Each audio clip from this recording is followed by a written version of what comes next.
નમસ્કાર મિત્રો, કેમ છો? સ્વાગત છે આપનું મારી ચેનલ. હું છું જલ્પા શાહ અને તમે સાંભળી રહ્યા છો ગુજરાતી કવિતાઓનો ખજાનો. આજે આપણી સમક્ષ લઈને આવી છું એક સરસ મજાના ટોપિક ઉપર કવિતા. હા, એ ટોપિક છે આપણી અમૂલ્ય જિંદગી.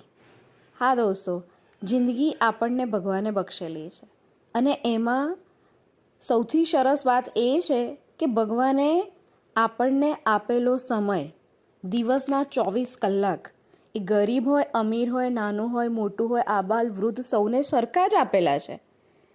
હવે ડિપેન્ડ એના ઉપર કરે છે કે તમે એનો ઉપયોગ કેવી રીતે કરો છો. એના પર જ તમારું ભૂત, ભાવિ અને ભવિષ્ય બધું નિર્ભર કરે છે. તો જે જિંદગી મનુષ્ય જીવી રહ્યો છે એ એના સમયના ઉપયોગના આધારે જીવાઈ રહી હોય છે. જેમ તમે એને વાપરશો એમ તમારી જિંદગી ચાલશે. તો એ જ જિંદગીની પળોને, અમુક ક્ષણોને, અમુક ગૂઢ સમજને મેં આ કવિતામાં ઢાળવાનો પ્રયત્ન કર્યો છે. તો ચાલો સાંભળીએ. ખુશી શું? ખુશી શું અને ગમ શું? ધૂપ અને છાવની જાણે એકમાત્ર કહાની. ખુશી શું અને ગમ શું? ધૂપ અને છાવની જાણે એકમાત્ર કહાની.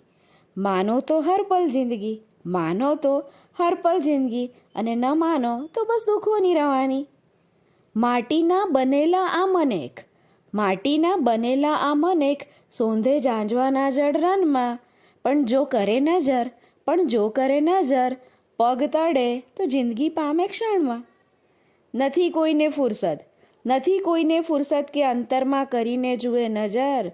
સૌ કોઈ ભાગે છે, સૌ કોઈ ભાગે છે, આંધળી રેશમાં પૂરી કરવા કોઈ કસર. ક્યારેક તો આવે છે, ક્યારેક તો આવે છે એવો પડાવ, જ્યાં માંડવા બેસે હિસાબ. અંતે જુએ છે શું? અંતે જુએ છે શું? અરે આ તો જિંદગીની ખાલી કિતાબ. થાય ઘડીભર, થાય ઘડીભર મનમાં કે કાશ વળી પાછું એ ચૌરાહે. ને કરું શરૂઆત ફરી નવી, ને કરું શરૂઆત ફરી નવી, પણ નથી રહી કોઈ હામ આ દેહે. સિદ્ધને કરે, સિદ્ધને કરે અફસોસ જ્યારે કડાઈ ગયું આ સત્ય ગૂઢ.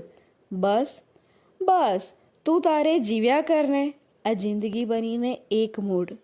હા દોસ્તો, જિંદગી એકવાર જીવાય છે તો કેવી રીતે જીવવી આપણા હાથમાં છે. જ્યારે પાછળ ફરીને જોશો ને તો ઘણું બધું છૂટી ગયું હશે, એ હાથ નહીં આવી શકે. તો એ સમજાઈ જાય ને સત્ય, તો એને માણી લેવામાં જ મજા છે અને વર્તમાનમાં જીવવામાં જ મજા છે. દોસ્તો, તમને મારી કવિતા ગમી હોય તો એને લાઈક કરો, શેર કરો અને સબસ્ક્રાઈબ કરો. વળી પાછી આવીશ કોઈક નવા વિષય સાથે, નવી કવિતા સાથે આપની સમક્ષ. આવજો.